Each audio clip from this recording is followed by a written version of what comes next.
Hello, baseball fans, and welcome to the start of an epic journey, my Washington Nationals franchise rebuild in MLB The Show 26. Strap in because we're taking over a team with a roller coaster history, from northern obscurity to nation's capital glory, a World Series miracle, and now a promising rebuild primed for domination. This intro is your deep dive into the Nationals' past, present, and the bright future we're about to forge. Our story begins in 1969 when Major League Baseball expanded north of the border. Montreal Expos were born as Canada's first big league team, named after Expo 67 World's Fair. Their first home ballpark was Jerry Park, and then later Olympic Stadium. And they captured hearts with stars like LeGrand Orange, Rusty Staub, the Hawk, Andre Dawson, Tim Rock Raines, the Kid, Gary Carter, and later Pedro Martinez and Vladimir Guerrero Sr. Their shining moment? Well, it was the 1981 split-season strike year as they snagged the National League East second half title and pushed the Dodgers to 6 games in the NLCS. But attendance dwindled, ownership faltered, and by 2002, contraction loomed as a very real option. Major League Baseball ended up buying the team and shopped it around, and on September 19th, 2004, Washington, D.C., baseball starved since the Senators bolted in 1972 from Minnesota, got the nod.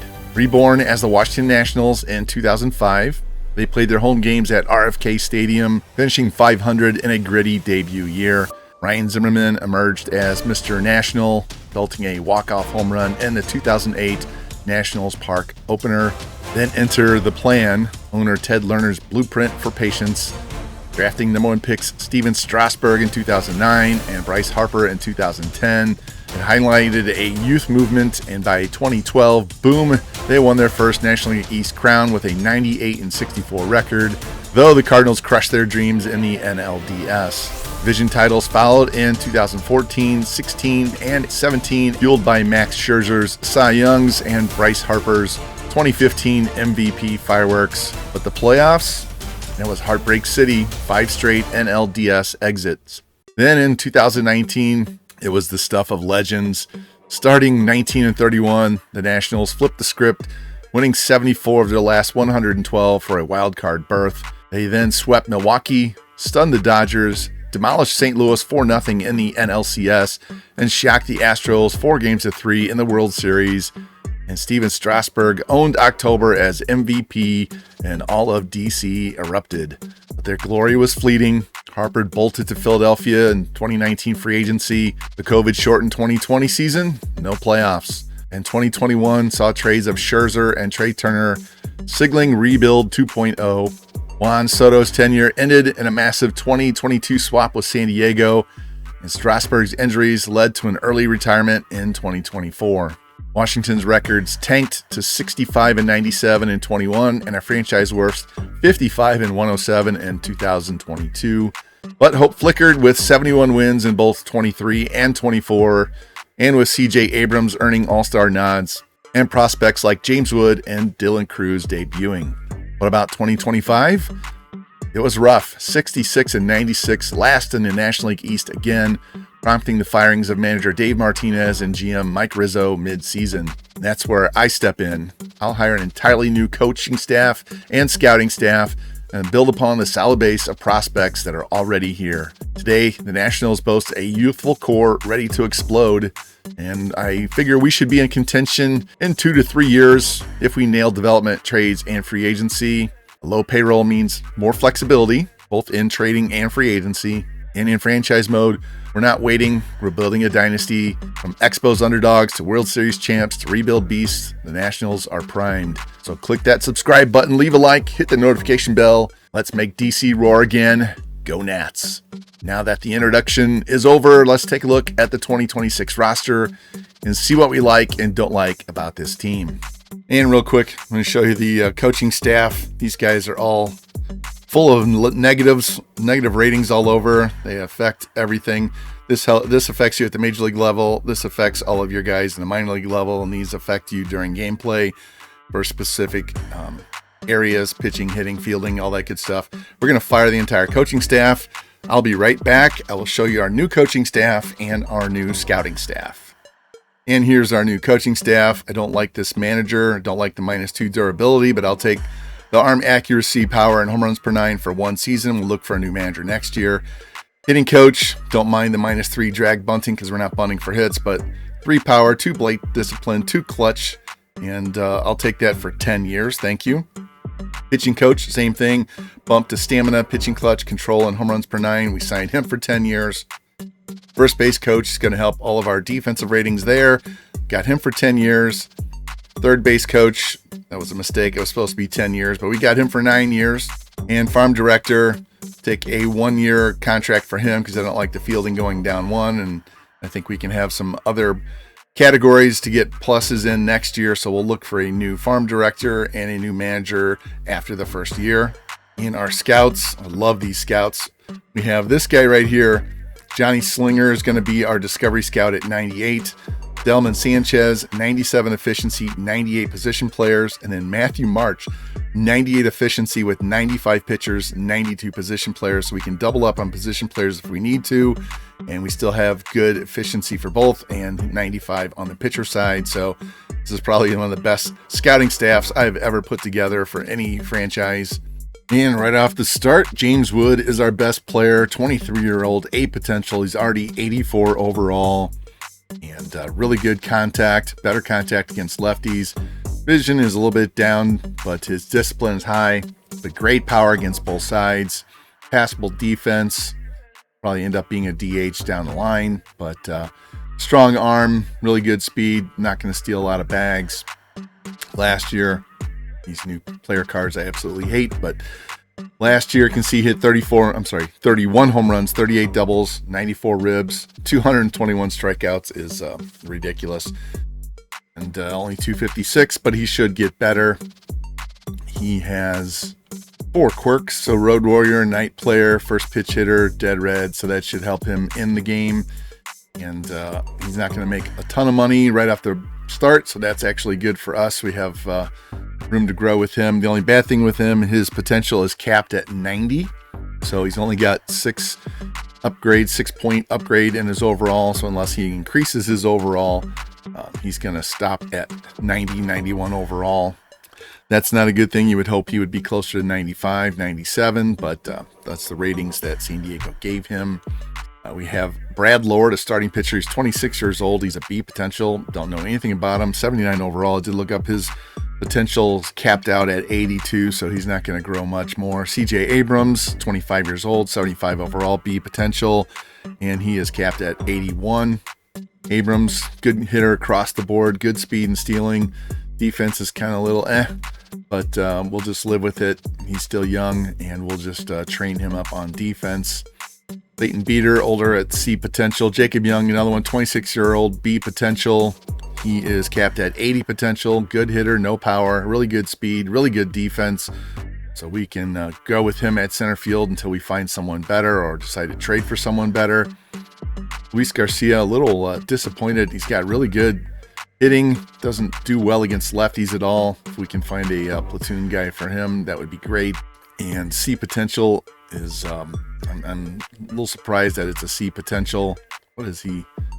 He is 79, so he's not going to grow much there. I think he was higher rated in other games. Miles Michaelis, I know him from being a Cardinals fan. And the first time I went through to test, looking at scouting and all of that, he retired the first season, so we only hope that he'll retire for us as well. Nassim Nunez, I guess he is the right-handed complement to Garcia at second base to platoon with. Dylan Cruz, B potential, high draft pick, but he is also capped at 84 potential. You would expect him to be much higher than 84, but he's also struggled in the majors making contacts. He's got some power potential, and he's got really good speed, really good defense, and can steal bags, but he's capped. So it's kind of disappointing there as well. Darren Lyle had a great September last year in the majors, but again, he's capped at 77, and he's already at 72. So set to see on some of these guys. Kiebert's a little bit older and might look to trade him off since we have Harry Ford in the wings.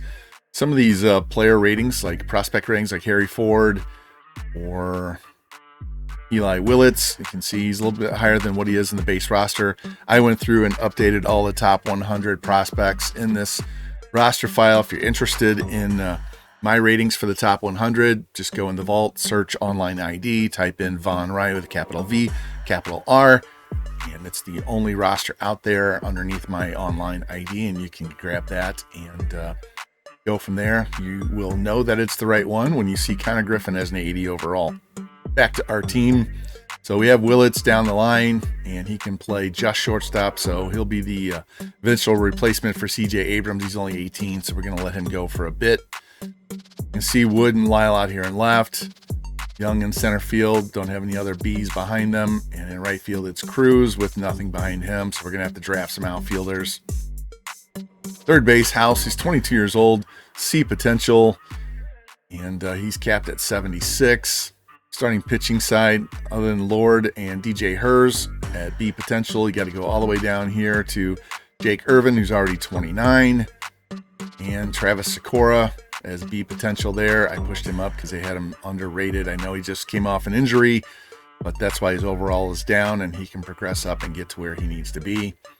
Relief pitchers, we don't have anything in relievers. We're going to have to discover relievers and sign relievers and trade for relievers.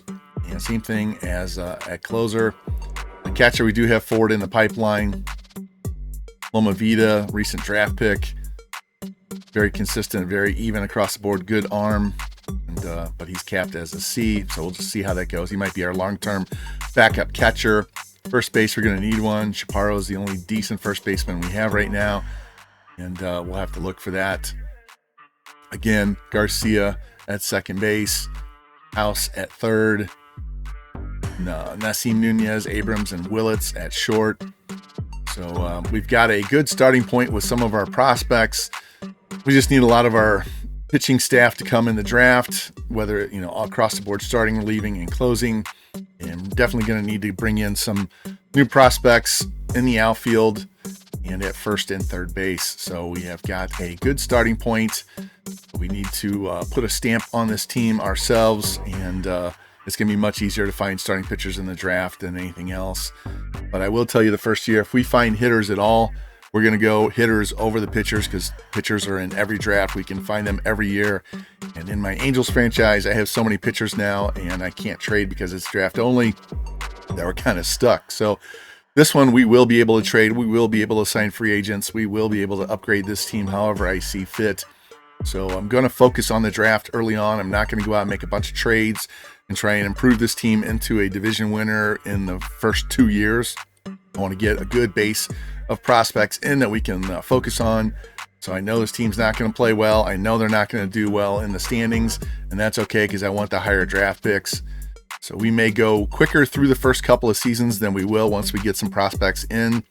And once our top guys kind of get capped out, they may get shipped out. We'll never know. We'll just see. It depends on how well we draft and how well these guys play. If Wood's only hitting 230, doesn't matter that he's A potential. If he stops at a 90 overall, then I'll ship him out and get somebody else better.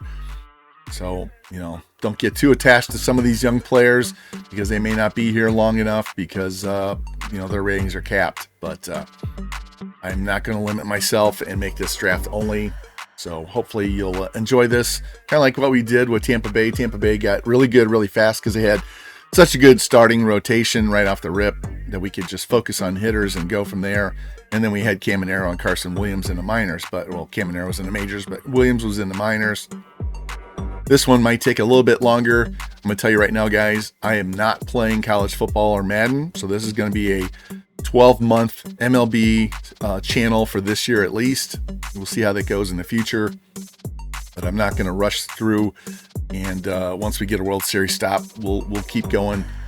And like I said, we might rush through the first couple of seasons, try and get some prospects into the organization and get them developed up and see where we stand at that point. But we're going to go and enjoy the process on this one.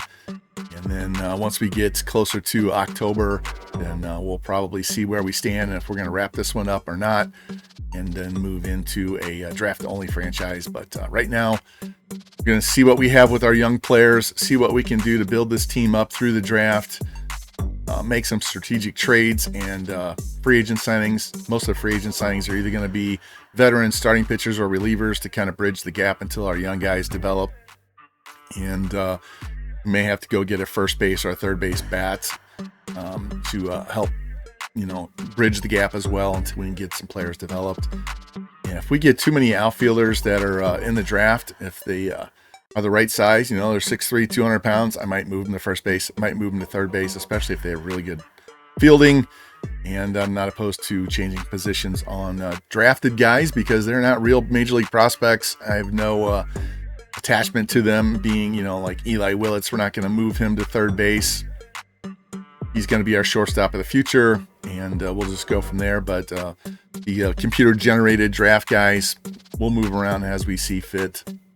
Anyway, that's where we stand with this team, with this roster.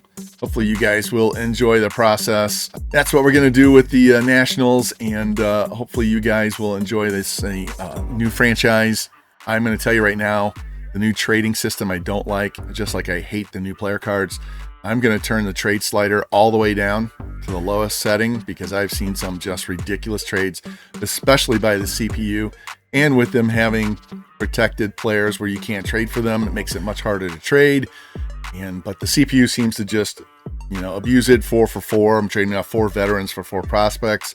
That's not what we wanted when we wanted a 4th trade slot. We wanted to be able to trade 4 prospects for 1 player, not 4 MLB players for 4 prospects. They totally screwed that one up. And I say it right now, it's not what we asked for, and I don't like the way it goes. And if you're doing your own franchise, just know on the trade deadline, you got to have those trades in the system 3 or 4 days ahead of time, because you try to make an offer on trade deadline day and they don't like it, you're going to get screwed. So get your trading done earlier. Don't wait till the end of the month of July to get your trades in. And we'll just see how it goes. But I'm starting off with trading all the way to the lowest setting, and we'll adjust from there. But it's ridiculous. So we'll just see how it goes. I'm honestly not as excited as I was with the last 2 seasons, but hopefully the more I play it, the more my excitement level will rise. And I'm mostly excited about just getting drafted players in and developing our own stamp on the team. So, hey, if you guys, as I said before, if you like the content, please like, subscribe, comment, share it out, hit the notification bell so you know when the very first real episode of this franchise goes live. And you guys take care, and I will see you soon. Go Nats.